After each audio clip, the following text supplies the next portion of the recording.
Shalom, jemaat yang dikasihi Tuhan Yesus, baik yang online di rumah maupun yang onsite di gereja. Hari ini kita masuk di bulan Mei. Tema gereja sepanjang bulan ini adalah hidup oleh Roh Kudus. Juga bertepatan dengan nanti ada malam pencurahan Roh Kudus.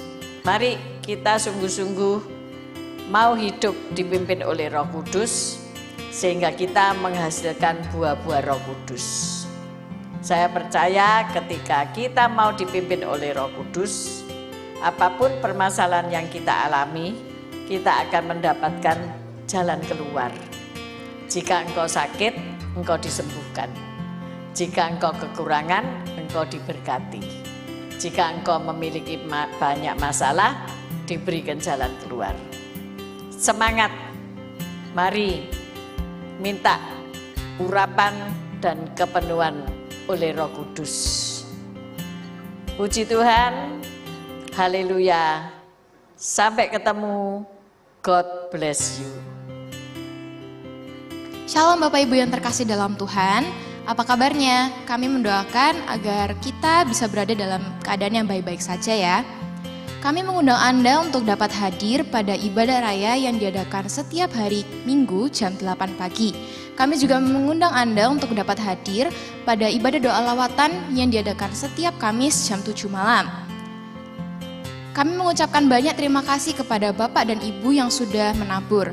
Bagi Bapak dan Ibu yang rindu untuk memberi persembahan perpuluhan, pembangunan, dan diakonia, Anda dapat mentransferkannya ke rekening gereja.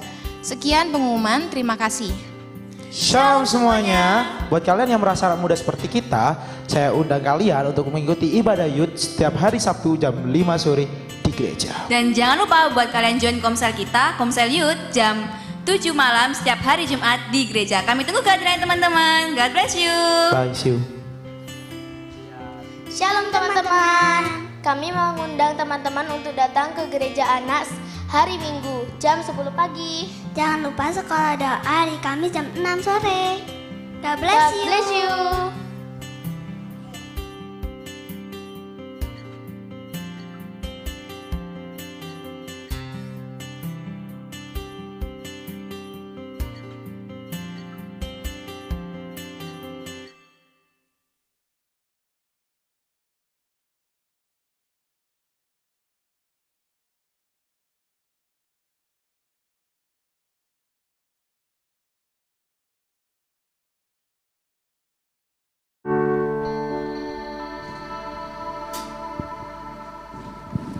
Shalom Bapak Ibu Saudara yang terkasih dalam Tuhan Yesus Kristus. Kami juga mau menyapa Bapak Ibu yang mengikuti ibadah ini secara online dan Bapak Ibu yang mengikuti di lantai bawah. Shalom. Mari kita datang ke hadirat Tuhan, kita mencari wajah-Nya, menyembah dan memuji Dia sebab Dia adalah Allah yang berkuasa. Haleluya.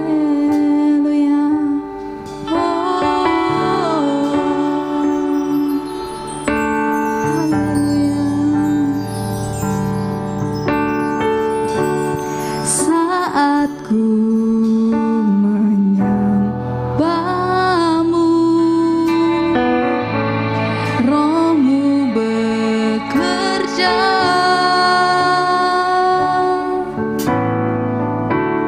Saat ku memuji-Mu, Kau bertata di atas pujian. Saat ku menyembah-Mu Tuhan, saat ku menyembah-Mu, Roh-Mu bekerja. Saat ku memuji-Mu, memuji-Mu, Kau bertata di atas pujian. Ku angkat hatiku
sebab Dia adalah Allah yang layak dipuji dan disembah. Kaulah yang terawal dan yang terakhir. Haleluya, haleluya, haleluya, haleluya, haleluya, haleluya. Kami sembah, kami agungkan. Sembah dan pujiannya bagimu, segala hormat kemuliaannya bagimu. Haleluya,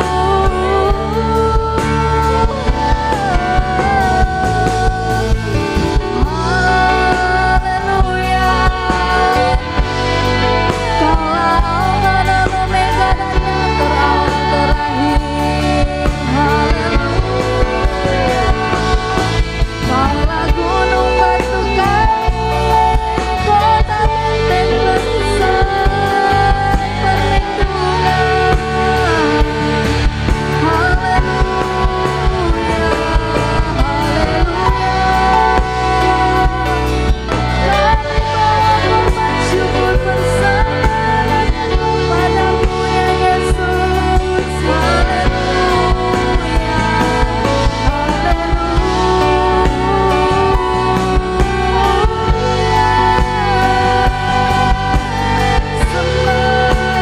syukur, sembah pujiannya bagimu, segala hormat kemuliaan, senap syukur.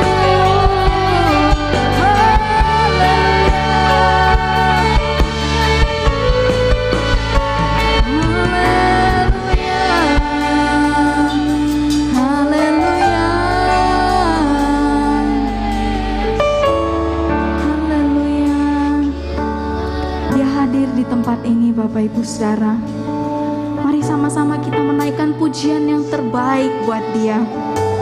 Sebab Dia adalah Allah yang layak dipuji dan disembah. Dia berdaulat di atas bumi dan di surga. Mari sama-sama kita katakan, ku angkat hatiku, ku pandang kekudusan-Mu. Saat ku sembah, ku puji-Mu, ku rasakan. Saya undang Bapak Ibu bangkit berdiri dan sama-sama katakan, ku angkat hatiku, ku pandang kekudusan-Mu. Saat ku sembah, ku puji-Mu, ku rasakan kehadiran.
bersyukur dan berterima kasih ya Tuhan atas berkat-Mu yang melimpah bagi setiap kami. Kami siap memuji dan memuliakan nama-Mu lebih lagi.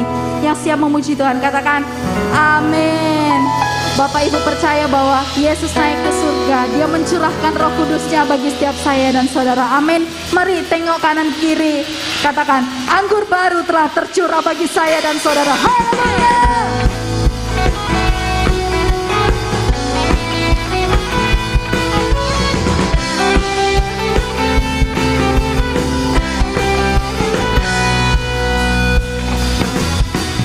Roh Kudus tercurah di tempat ini, urapannya yang ajaib memulihkan umatnya. Roh Kudus tercurah bagi gerejanya, membangkitkan umat pilihannya. Hari ini, amin, hanya Tuhan. Saat pembebasan tiba, pelaku dosa telah dipatahkan. Mari bersama.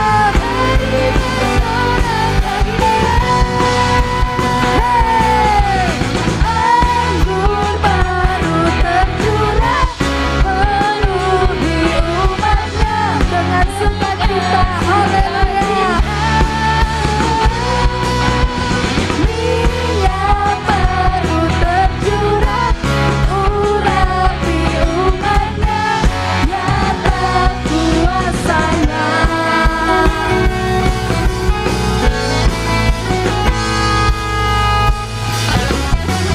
Roh Kudus tercurah di tempat ini, urapannya memulihkan umatnya. Roh Kudus tercurah bagi gerejanya, membangkitkan umat pilihannya. Sebab hari ini adalah harinya Tuhan.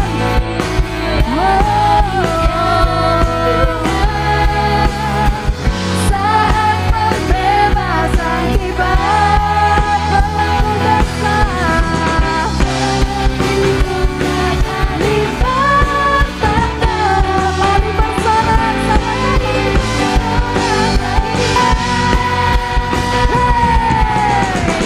Anggur baru tercurah,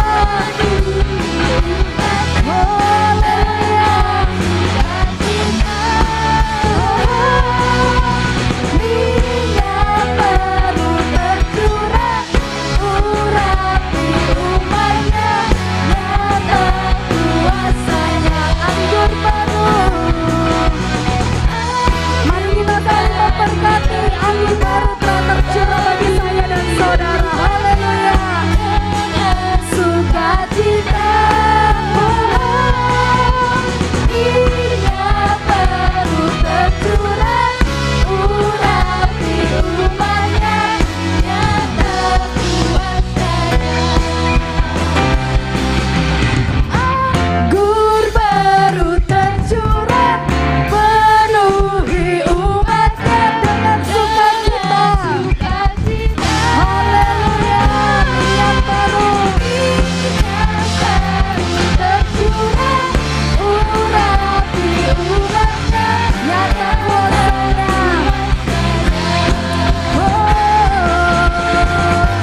Nyata kuasanya. Nyata kuasanya. Haleluya.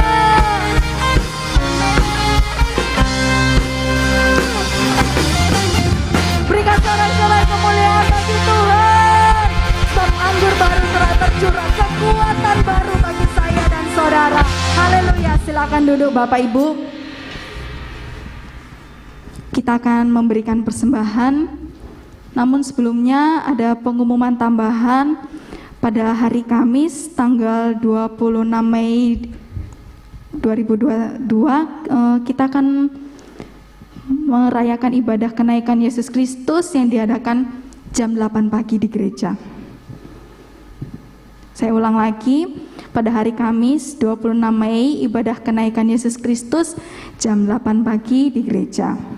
Dilayani oleh Ibu Pendeta Evi. Oke. Oh, untuk ibadah malamnya enggak ada, libur dulu, digantikan jam 8 pagi. Oke. Kita siapkan persembahan kita. Namun sebelumnya mari kita berdoa. Bapa di surga, kami mengucap syukur dan berterima kasih atas berkat-Mu yang melimpah bagi setiap kami. Tuhan, kami akan memberi sebagai bentuk ucapan syukur kami karena Engkau baik bagi setiap kami. Kami mau memberi dengan sukacita. Kami juga akan mendengarkan firman-Mu jamah setiap hati kami, sehingga kami boleh menerima firman itu seutuhnya ya Tuhan, menjadi pedoman, menjadi dasar bagi hidup kita. Dalam nama Tuhan Yesus, haleluya, amin.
Engkaulah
Bapa yang dahsyat, Bapa yang kami sembah dalam nama Yesus, dengan kekuatan kuasa Roh Kudus, kami menaikkan syukur kami di pagi yang indah ini.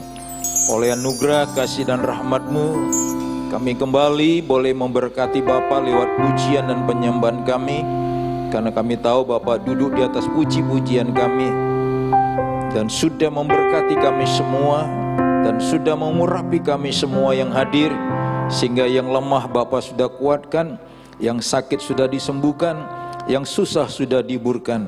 Kehadiran kami lebih dalam rindu diberkati lewat firman-Mu. Roh Kudus, Engkau guru besar kami. Kami bersyukur Engkau mengajar kami, membuat kami mengerti dan memahami setiap firman Tuhan yang kami dengar, dan memampukan kami jadi pelaku-pelaku firman Tuhan, sehingga hidup kami jadi berkat bagi banyak orang. Dalam nama Yesus, semua yang siap diberkati firman Tuhan sama-sama kita katakan amin. Silakan duduk. Shalom. Puji Tuhan, mari kita buka Alkitab kita baca Kisah Rasul pasal 1 ayatnya yang ke-1 sampai 11. Kisah Rasul pasal 1 ayat 1 sampai 11. Ya, ada di layar monitor. Mari kita baca bersama-sama ayat ini. 2, 3. Hai Theophilus, dalam bukuku yang pertama, aku menulis tentang segala sesuatu yang dikerjakan dan diajarkan Yesus. Buku yang pertama itu Injil Lukas, karena yang menulis Kisah Rasul ini Dr. Lukas. Jadi yang disebut tadi bukunya yang pertama itu Injil Lukas. Kisah Rasul ini bukunya yang kedua. Lanjut ayat 2. Sampai pada hari ia terangkat. Sebelum itu ia telah memberi perintahnya oleh Roh Kudus kepada rasul-rasul yang dipilihnya. Ulang ayat yang kedua, karena kita membacanya bersama-sama. Sebab Alkitab, berbahagialah orang yang membacakan firman Tuhan. Jadi kalau saya sendiri yang baca, berarti saya sendiri yang bahagia. Mau bahagia bersama? Ayo baca sama-sama ya, dengan suara yang dikeluarkan ya. Jangan dipendam, keluarkan saja, gak usah terlalu keras, nanti sebelahnya kaget ya. 2, 3 ayat 2. Sampai pada hari ia terangkat, sebelum itu ia telah memberi perintahnya oleh Roh Kudus kepada rasul-rasul yang dipilihnya. 3. Kepada mereka ia menunjukkan dirinya setelah penderitaannya selesai. Dengan banyak tanda ia membuktikan bahwa ia hidup. Sebab selama 40 hari ia berulang-ulang menampakkan diri dan berbicara kepada mereka tentang kerajaan Allah. 4. Pada suatu hari ketika ia makan bersama-sama dengan mereka, ia melarang mereka meninggalkan Yerusalem dan menyuruh mereka tinggal di situ, menantikan janji Bapa yang demikian katanya, telah kamu dengar daripadaku. 5. Sebab Yohanes membaptis dengan air, tetapi tidak lama lagi kamu akan dibaptis dengan Roh Kudus. Loncat ayat 9. Ayat 9, loncat ayat 9 kita. Ya, 2, 3. Sesudah ia mengatakan demikian, terangkatlah ia disaksikan oleh mereka, dan awan menutupnya dari pandangan mereka. 10. Ketika mereka sedang menatap ke langit waktu ia naik itu, tiba-tiba berdirilah 2 orang yang berpakaian putih dekat mereka dan berkata kepada mereka, hai orang-orang Galilea, mengapa kamu berdiri melihat ke langit? Yesus ini yang terangkat ke surga meninggalkan kamu, akan datang kembali dengan cara yang sama seperti kamu melihatnya. Amin. Itulah firman Tuhan yang baru kita baca, karena hari Kamis kita memperingati kenaikan Tuhan Yesus.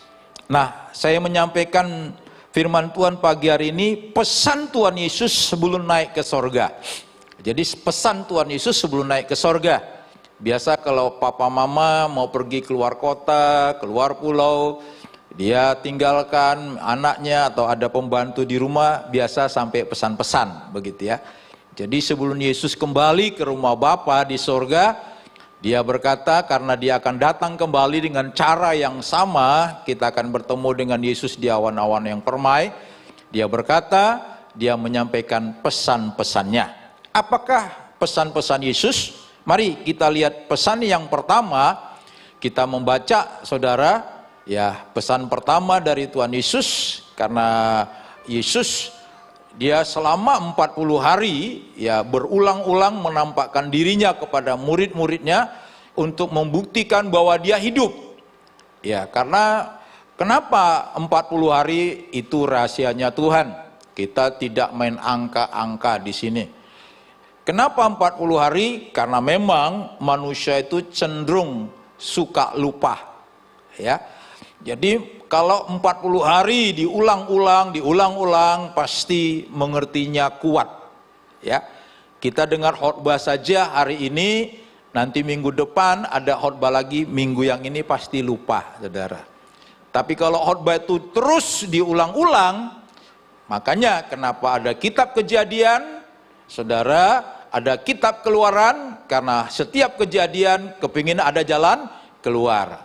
Nah, setelah kepingin jalan keluar, ada kitab Imamat. Kita datang kepada hamba Tuhan, ke Tuhan, supaya ada jalan keluar dari masalah itu. Lalu setelah kita kerindu jalan keluar, datang hamba Tuhan, dibilanglah masalah itu. Dan akhirnya diulang kembali. Ya, ceritanya supaya ingat, itulah kitab itu. Jadi ada kitab ulangan itu untuk diulang. Makanya Yesus kenapa menampakkan diri 40 hari untuk diulang. Membuktikan bahwa dia hidup terus, saudara. Dia cerita tentang kerajaan Allah yang sangat perlu. Nah, sebab itu kita lihat pesan pertama dari Tuhan Yesus. Kita buka Matius pasalnya yang ke-28, ayatnya yang ke-18 sampai 20. Ini pesan Yesus yang pertama sebelum dia naik ke sorga. Mari baca bersama-sama, 2, 3. Yesus mendekati mereka dan berkata kepada, telah diberikan segala kuasa di sorga dan di bumi. 19. Karena itu pergilah, jadikanlah semua bangsa muridku, dan baptislah mereka dalam nama Bapa dan Anak dan Roh Kudus. 20. Dan ajarlah mereka melakukan segala sesuatu yang telah kuperintahkan kepadamu, dan ketahuilah aku menyertai kamu senantiasa sampai pada akhir zaman. Tolong ayat 19-nya. Saudara, sebelum Yesus naik ke sorga, Yesus berkata dalam ayat 18, bahwa segala kuasa telah diberikan Bapa kepada Yesus, ya, di sorga dan di bumi. Makanya ayat 19 dia berkata, karena itu pergilah, jadikan semua bangsa muridku. Jadi pesan Yesus yang pertama, jadikan semua bangsa murid Yesus. Katakan 2, 3. Jadikan semua bangsa murid Yesus. Lebih keras lagi. Jadikan semua bangsa murid Yesus. Saudara, satu kali ada peristiwa di Poso, Tentena, naik lagi ada satu desa namanya Desa Meko. Di sana ada anak kecil yang bernama Jesslyn, saudara, seorang wanita yang dipakai Tuhan, dipakai luar biasa dalam kesembuhan ilahi. Banyak orang-orang disembuhkan.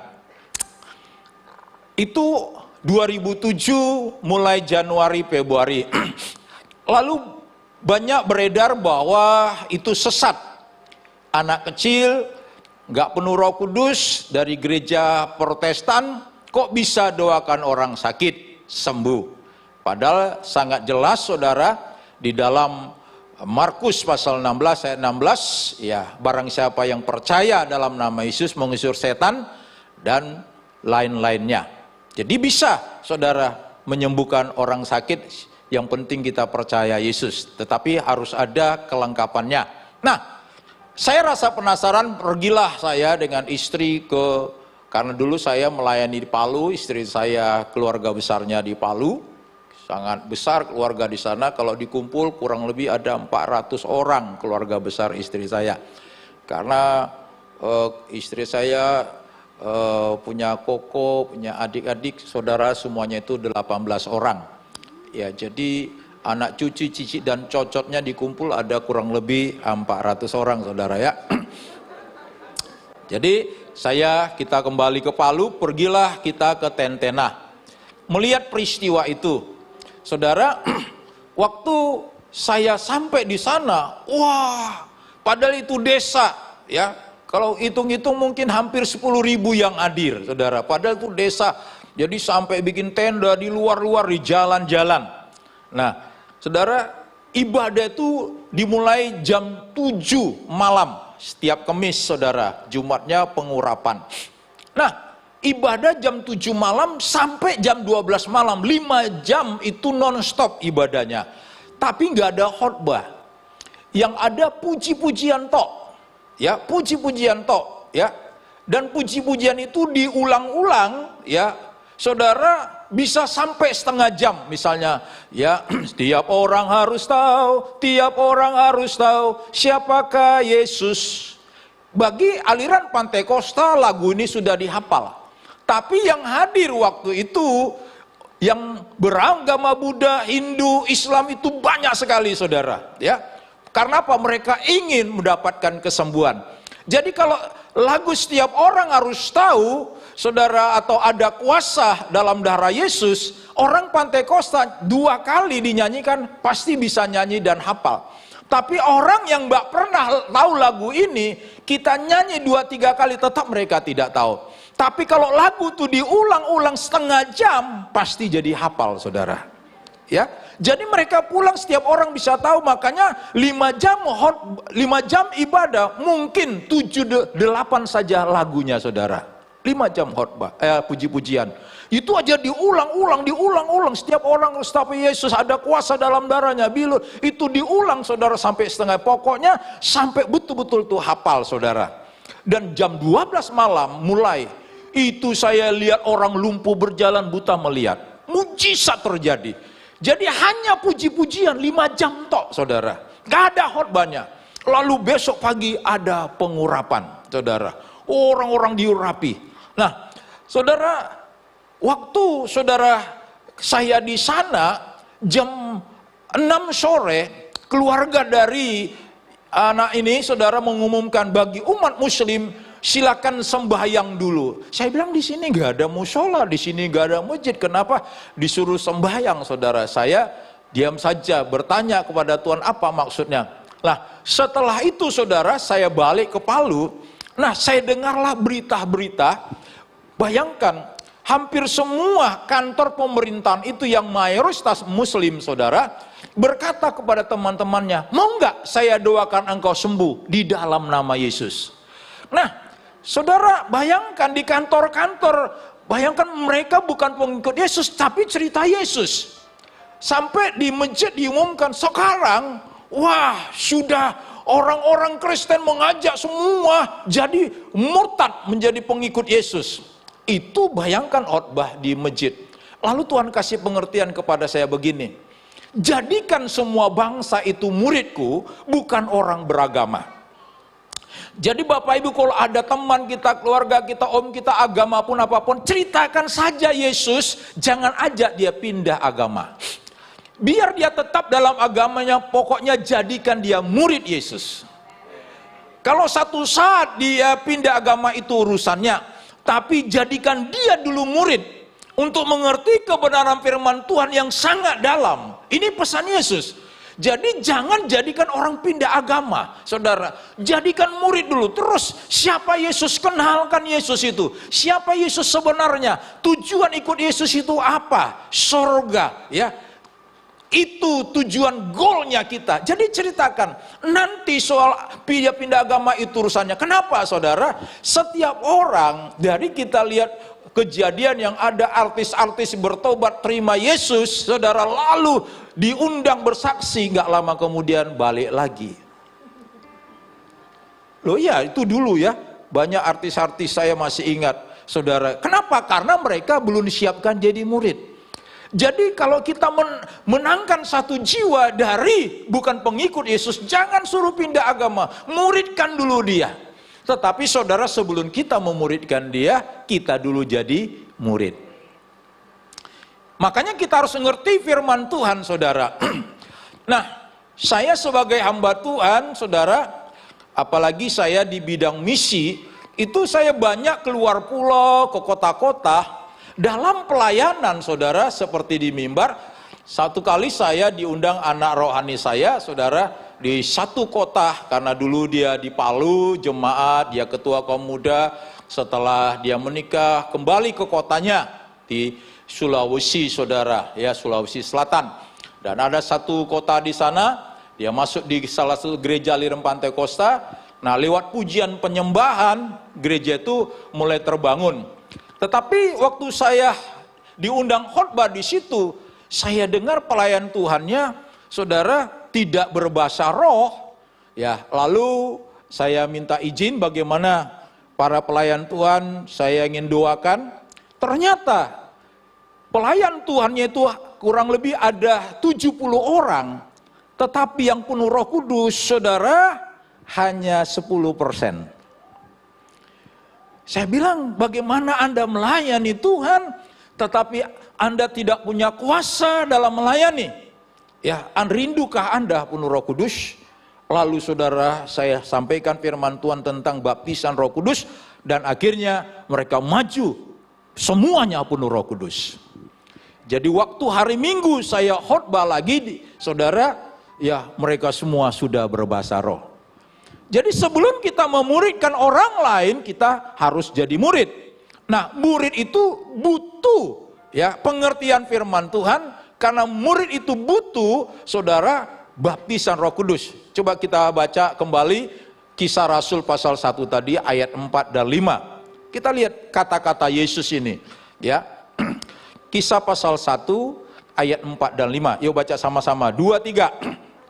Pada suatu hari, ketika ia makan bersama-sama dengan mereka, ia melarang mereka meninggalkan Yerusalem dan menyuruh mereka tinggal di situ menantikan janji Bapa. Yang demikian katanya, telah kamu dengar daripadaku. 5. Sebab Yohanes membaptis dengan air, tetapi tidak lama lagi kamu akan dibaptis dengan Roh Kudus. Jadi sebagai seorang murid kita harus mengerti kita butuh kuasa, saudara. Dalam melayani itu kalau tidak ada kuasa tidak bisa. Satu hari ya teman saya pelayanan ke Kalimantan, saudara, di sana ada satu desa, saudara, ya itu ada satu dukun tidak terima KKR diadakan di lapangan di desa itu. Karena lewat pemberitaan Injil banyak orang terima Yesus. Malam harinya, saudara, dukun besar itu dengan 2 asistennya, saudara, dukunnya yang pergi. Kalau istilah kami di Palu namanya itu pok-pok. Ya, pok-pok itu kepalanya ini bisa keluar meninggalkan badannya. Lalu kepala itu menyerang mereka, saudara, masuk. Padahal itu rumah jendelanya tutup, bisa dibuka, saudara, terbuka sendiri. Mereka tengking dalam nama Yesus, dalam nama Yesus, dalam nama Yesus. Itu pok-pok itu, saudara, kepala itu lari sana kemari dengan ususnya meler-meler gitu ya. Saudara, lalu saudara yang lain takut. Rekan saya hamba Tuhan itu berkata begini, Tuhan, kok kami tengking-tengking tidak bisa, bagaimana caranya? Ambil gitar, sembah aku. Saudara, lalu diambil gitar, nyanyi, saudara. Waktu mereka nyanyi nyembah itu, saudara, pok-pok itu, terlempar sana sini, akhirnya dia keluar. Nah, badannya itu dia taruh biasanya di sebelah pohon pisang. Besok pagi dukun besar itu mati dengan kepalanya putus. Lalu saudara, 2 asistennya ini, saudara, melihat itu tidak terima. Sementara saudara hamba Tuhan itu malam kedua KKR, mereka serang dengan punya ilmu mereka. Saudara, ilmu itu balik kepada mereka, mereka muntah darah. Dan akhirnya mereka waktu altar call mereka maju bertobat terima Yesus. Jadi saudara, kalau kita mau jadikan orang murid Yesus, saudara, kita jadi murid tapi kita juga butuh kuasa Roh Kudus. Yang ngerti katakan amin. Jadi kita melayani Tuhan ini tidak sekedar melayani, tetapi kita butuh kuasa. Makanya kenapa kata Yesus dalam Kisah 1 ayat 8, kamu akan beroleh kuasa kalau Roh Kudus turun ke atas kamu, supaya kamu jadi saksiku di Yerusalem, Yudea, Samaria, sampai ke ujung dunia.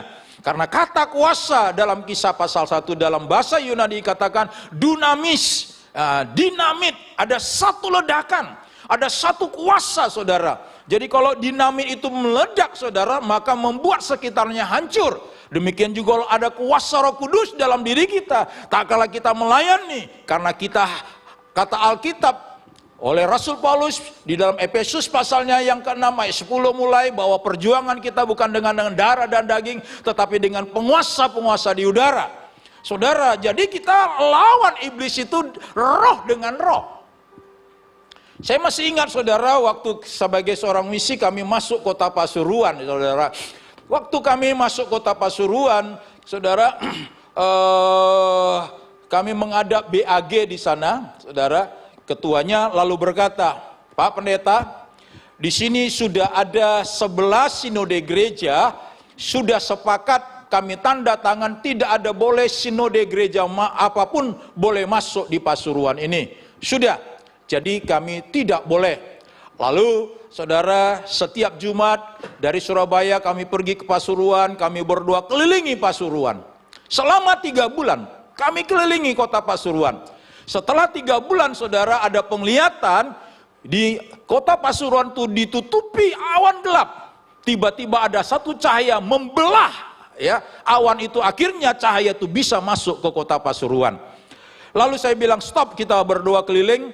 Lalu besoknya saudara saya menghadap ketua BAG-nya, Pak, kami dari gereja ini mau masuk. Oh silakan Pak Nenggolan, silakan masuk ke kota kami, tapi jangan ambil jemaat kami. Baik Pak, saya bilang. Saudara, lalu kita urus surat. Sejak hari itu saudara, semuanya ya halangan rintangan roh harus dihadapi dengan roh. Jadi kita butuh kuasa Roh Kudus saudara. Jadi kita jadi murid, makanya Yesus berkata kamu akan dibaptis ya. Kita butuh kuasa, kita butuh dinamit, kita butuh dunamis dalam pelayanan Tuhan supaya kita pergi memberitakan Injil. Saudara, dengan tanda-tanda ajaib saudara. Ya, dunia saudara sudah bosan dengan kata-kata, tapi dunia membutuhkan kuasa Yesus Kristus. Yang ngerti katakan amin. Iya, beri sorak bagi Yesus kita. Jadi pesannya Yesus sebelum dia naik ke sorga, kita harus jadikan semua bangsa murid Yesus, bukan orang beragama. Silakan layani keluargamu, tantemu, saudaramu, temanmu, tetanggamu, ceritakan tentang Yesus, jadikan dia murid. Bila perlu penuhkan, berdoakan penuh sampai penuh Roh Kudus. Tanpa kuasa Roh Kudus tidak bisa saudara kita melayani. Ada seorang bapak saudara, ya datang menghadap saya, ya dia berkata dia banyak ilmu-ilmunya. Lalu saya adakan 2 pelayanan kelepasan saudara. Dia kepingin dibaptis, tapi karena dia tinggal di Jombang saudara, lalu saya telepon hamba Tuhan di Jombang, Pak Anton tolong Pak layani. Lalu dia dibaptis di sana di Jombang saudara. Saya bilang ajak terus dia melayani karena orang ini punya potensi besar. Dia sudah banyak belajar firman Tuhan. Sisa penuh Roh Kudus saja. Lalu dia telepon beberapa hari yang lalu, Pak Nenggolan saya kepingin dipenuhi Roh Kudus. Kapan? Datang aja kalau ke Surabaya, ikut ibadah sama kita di Pila Bukit Mas jam 7 pagi. Habis itu kita berdoa untuk kepenuhan Roh Kudus. Saudara, karena tanpa Roh Kudus kita tidak bisa melayani Tuhan. Kuasa kebangkitan itu ada di dalam diri kita. Jadi pesan Yesus yang pertama sebelum dia naik ke sorga, kita saudara menjadikan semua bangsa murid Yesus. Pesan yang kedua saudara, mari kita membaca pesan yang kedua dari Tuhan Yesus di dalam Lukas pasalnya yang ke-24. Lukas pasal 24 kita baca ayat 44 sampai 46. Ini pesan Yesus yang kedua sebelum dia naik ke sorga. Yuk baca sama-sama. 2, 3. Ia berkata kepada mereka, inilah perkataanku yang telah kukatakan kepadamu ketika aku masih bersama-sama dengan kamu, yakni bahwa harus digenapi semua yang ada tertulis tentang aku dalam kitab Taurat Musa dan kitab nabi-nabi dan kitab Mazmur 45. Lalu ia membuka pikiran mereka sehingga mereka mengerti kitab suci. Ayat 46 katanya kepada mereka, ada tertulis demikian, Mesias harus menderita dan bangkit dari antara pada hari yang ketiga. Lanjut ayat 46, 47. Lagi dua, dan lagi dalam namanya berita tentang pertobatan dan pengampunan dosa harus disampaikan kepada segala bangsa mulai dari Yerusalem. Jadi pesan Yesus yang kedua ayat 47 berkata, dalam nama Yesus berita tentang pertobatan dan pengampunan dosa harus disampaikan kepada segala bangsa mulai dari Yerusalem. Pertobatan dan pengampunan dosa harus disampaikan. Katakan 2, 3. Pertobatan dan pengampunan dosa harus disampaikan. Lebih keras lagi, pertobatan dan pengampunan dosa harus disampaikan. Saudara, pertobatan dan pengampunan itu harus disampaikan, tetapi pertobatan itu harus dimulai dari diri kita. Saudara, kemarin keponakan saya datang, anak abang saya paling tua, tapi sudah meninggal tahun lalu, katanya karena COVID. Nah, anaknya yang kedua itu perempuan, dia jadi salah satu pimpinan dalam pelayanan dari satu yayasan. Dia sudah hampir keliling dunia dalam pelayanan misi. Lalu dia buka sekolah di Medan. Lalu dari luar negeri ada pertemuan di Surabaya ini, dia diminta menyampaikan salah satu dia penceramanya sebagai mengenai kepemimpinan. Dia bilang, saya kan masih muda, saya kenapa harus menyampaikan itu? Pokoknya Tuhan bilang kamu yang menyampaikan. Nah, dia cerita, dia bingung mau apa dia sampaikan. Lalu Tuhan kasih sesuatu kepada dia. Penyampaian kepemimpinan yang bagus, kita harus diawali dari pertobatan dan pengampunan. Kenapa saudara dia ceritakan? Karena tahun 2017 saudara, mamanya meninggal. Ya, 2017 mamanya meninggal. Lalu 2019 papanya nikah lagi dengan seorang wanita, tetapi dia nggak setuju. Ya, dia nggak setuju, papanya nikah lagi. Jadi dia sempat mengeluarkan kata-kata, aku tidak akan datang ke rumah, nanti mayatmu ada, baru saya datang. Bayangkan kata-kata itu saudara sangat pedas, ya, menyakitkan. Kita berkata nggak boleh ngomong begitu, dia tetap papamu. Walaupun dia bikin salah, ya, dia walaupun kau nggak suka papamu menikah lagi, ya tetap dia papamu. Dia nggak terima. Tetapi apa yang terjadi berjalannya 1 tahun kemudian, akhirnya dia sadar, dia minta maaf kepada papanya. Dan papanya juga memaafkan, mereka saling mengampuni. Jadi saudara, pertobatan itu sangat perlu saudara. Ya, kita harus bertobat. Akhirnya dia cerita tentang pengampunan. Seperti yang pesan Yesus, pertobatan dan pengampunan dosa harus disampaikan. Minggu lalu Ibu Epi minta saya khotbah di sini. Tapi saya bilang, Bu, maaf, kami ada retreat 14, 15, 16 di Trawas. Tema yang disampaikan saudara adalah kesatuan hati mendatangkan keajaiban. Saudara, dari semua lalu saya salah satu pembicaranya, saya katakan kesatuan hati itu, dan akhirnya terus ya, saya singgung masalah keluarga, yang lain menyinggung masalah keluarga, dan akhirnya malam hari Minggu kita adakan pembasuhan kaki. Banjir air mata, semua nangis, saling memaafkan, saling mengampuni. Kita perlu bertobat dan mengampuni. Yang setuju katakan amin. Jadi walaupun kita melayani, tapi kalau sendiri nggak bertobat, kita nggak bisa mengampuni, omong kosong pelayanan kita, sia-sia saudara. Jadi pertobatan dan pengampunan itu harus saudara diberitakan, tetapi sebelum kita memberitakannya, kita harus lebih dulu mengalaminya. Jadi kita harus jadi teladan dalam pertobatan, teladan dalam pengampunan, supaya saudara pesan Yesus ini saudara kita bisa beritakan kemana-mana, sehingga tak kala Yesus datang kali yang kedua, kita ada bersama-sama dengan dia di awan-awan yang permai. Jadi kita harus bertobat, ceritakan pertobatan, ada pengampunan, itu disampaikan kita juga mengampuni. Saudara, karena banyak ya orang melayani tapi menyimpan kepahitan. Banyak orang melayani nggak bisa mengampuni, saudara. Ya, kalau saya cerita soal pengampunan, oh panjang sekali, saudara. Ya, apa yang saya alami, bayangkan, ya mengampuni. Satu ketika singkat saja saya cerita, saya disuruh Tuhan mengampuni seorang pendeta yang fitnah saya, lapor saya ke polisi. Sampai satu hari, saudara, Tuhan bilang pergi kepada orang itu minta maaf. Lalu saya bilang, Tuhan, dia yang fitnah saya lapor ke polisi, kenapa saya minta maaf? Saudara, tetapi Tuhan bilang, kalau engkau mau pergi, aku beri kasih karunia. Saya bilang, Tuhan mau. Saya pergi kepada pendeta itu yang fitnah saya lapor ke polisi, saya minta maaf. Lalu saya dimaki-maki. Tuhan bilang, mengampuni bisa, tetapi lebih sulit melupakan kesalahan orang. Saya Tuhan kasih karunia mengampuni orang dan melupakan kesalahan orang. Sejak hari itu sampai hari ini, siapapun yang fitnah saya selalu datang minta maaf. Minta maaf, maafkan kesalahan saya. Jadi pertobatan dan pengampunan dosa harus disampaikan.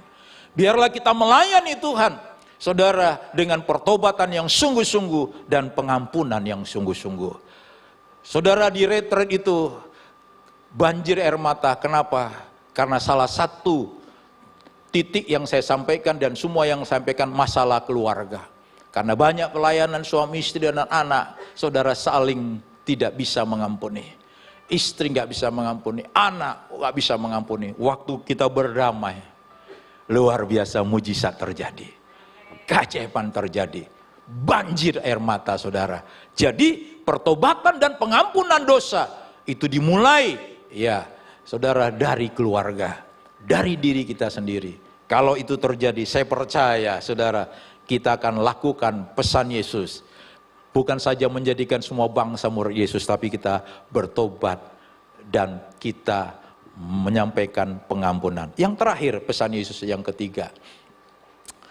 Yohanes pasalnya yang ke-14, ayat 1 sampai 3. Injil Yohanes 14 ayat 1 sampai 3, pesan Yesus. Mari baca bersama-sama 2-3.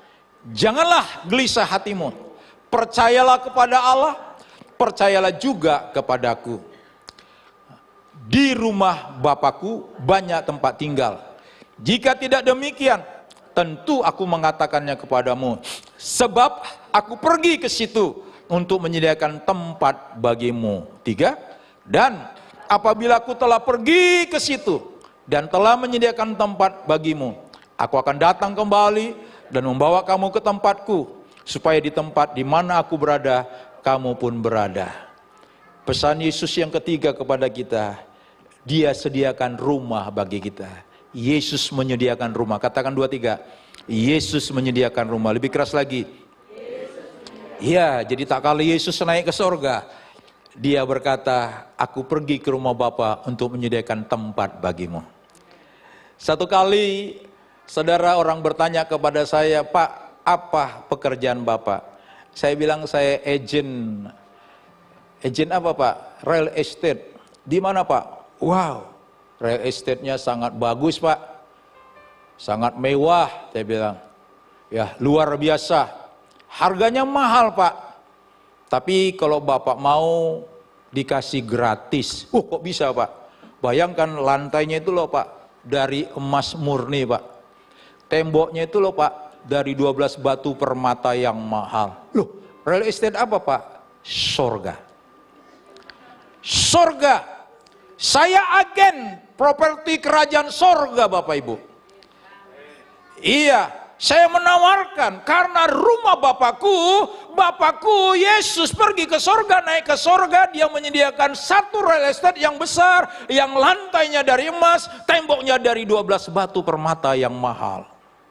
Bayangkan, saudara, Satu ketika di berita, di Pare-Pare ada seorang nelayan mendapatkan berlian kurang lebih sebesar gelas aqua ini. Saudara, berlian ditaksir harganya, saudara, kurang lebih dikatakan 7 triliun. Besar sekali. Bayangkan berapa keturunan dia bisa pelihara. Segini saja harganya mahal. Bayangkan tembok kerajaan sorga itu 12 batu permata yang mahal. Satu pintu tembok saja berliannya berapa harganya? Itu gratis. Apa Bapak Ibu? Gratis. Diberikan cuma-cuma. Makanya pesan Yesus, aku pergi ke sorga menyediakan tempat. Ayo, ajak semua orang, penuhi restoranku, penuhi rumah Bapakku, bawa jiwa-jiwa kepada Dia. Pergi jadikan semua bangsa muridku. Aku beri kuasa kepadamu. Supaya apa? Supaya engkau memenangkan jiwa, memenuhi kerajaan Bapa di sorga. Kita warga sorga, pasti kembali ke sorga. Dan rumah kita, saudara, sudah siap. Saya membaca buku Mary Catherine Baxter. Mary Catherine Baxter ini, saudara, dia berapa hari diajak Tuhan ke sorga. Lalu Tuhan berkata, inilah rumah yang aku sediakan. Lalu Tuhan Yesus berkata kepada Mary Catherine Baxter, rumah yang aku sediakan itu kosong. Jadi rumah yang disediakan Yesus itu kepada kita di sorga kosong. Nah, lalu maksudnya apa Tuhan? Engkau harus isi rumah ini dengan perabotan. Apa Tuhan? Maksudnya perabotan, iya. Setiap satu jiwa engkau menang, berarti satu perabotan ada di rumahmu. Misalnya kita ingin sofa ada di rumah kita. Satu jiwa, satu sofa. Satu jiwa, satu lemari. Satu jiwa, satu meja.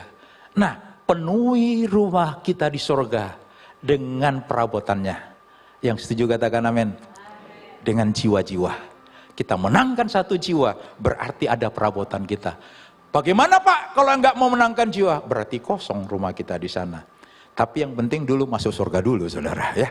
Yang pasti masuk sorga. Tapi isilah rumah yang di sorga itu dengan perabotannya itu satu jiwa. Kita menangkan satu jiwa. Pertanyaannya, berapa jiwa Anda sudah menangkan untuk Tuhan? Saya sudah banyak, saudara, ya. Saya sudah banyak menangkan jiwa ya, untuk Tuhan Yesus. Tapi ayo, walaupun satu, yang penting ada. Ya, satu yang penting ada. Inilah pesan Yesus sebelum Dia naik ke sorga. Saya percaya, tak kala rapture terjadi, kita akan bertemu dengan Dia di awan amarnya. Amin.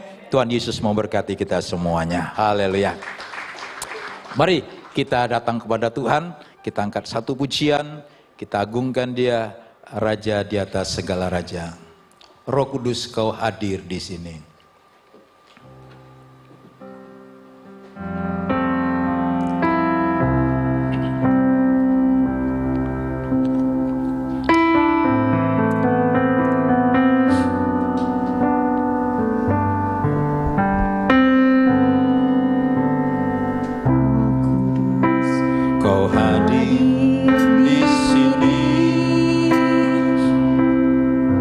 Roh Kudus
Jamahlah kami, penuhi kami dengan kuasa Allah Maha. Ku buka hati,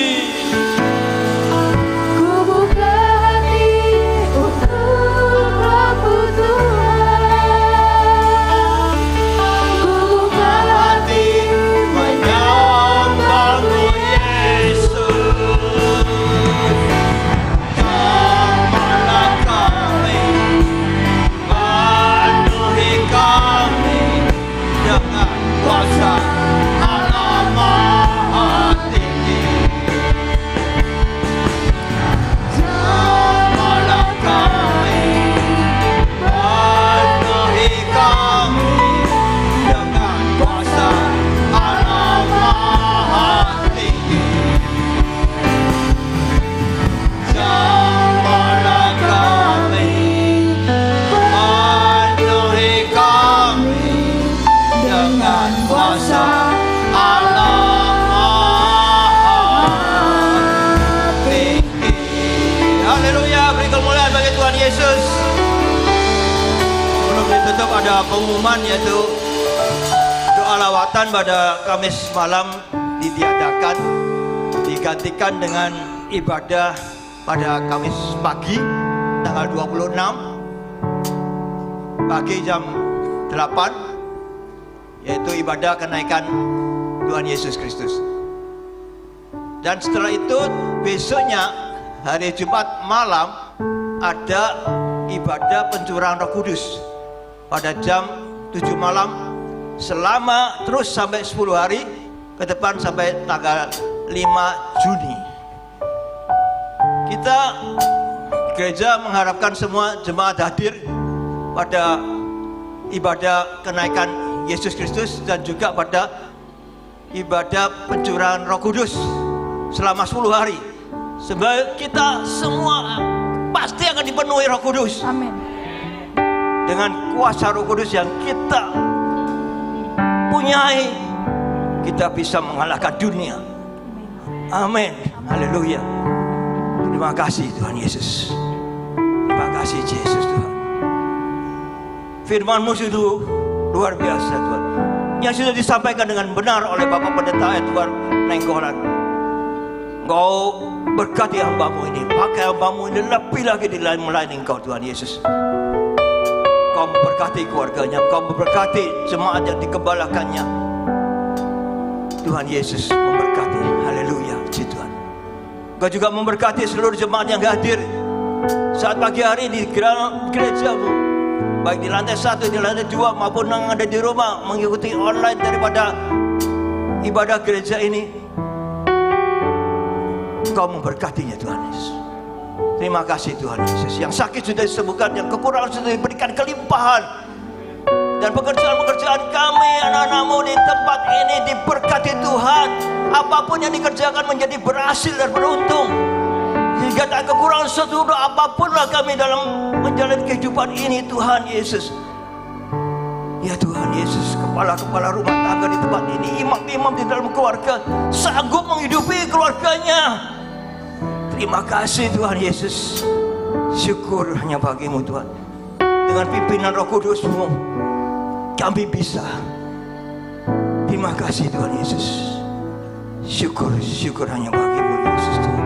Haleluya, haleluya, haleluya. Mari angkat kedua tangan, tegakkan kepala, pandang Tuhan Yesus Kristus. Tuhan memberkati engkau, Tuhan melindungi engkau, Tuhan menyinari engkau dengan wajah-Nya dan memberikan engkau kasih karunia. Tuhan menghadapkan wajah-Nya kepadamu dan memberikan engkau damai sejahtera. Terimalah berkat dari Allah Bapa, Putra dan Roh Kudus, yaitu berkat kasih, sukacita, damai sejahtera. Mulai pagi hari ini sampai Maranatha Tuhan Yesus datang kedua kalinya, bahkan sampai selama-lamanya. Yang sudah menerima berkat Tuhan, mari katakan bersama, amin. Tuhan Yesus memberkati. Haleluya.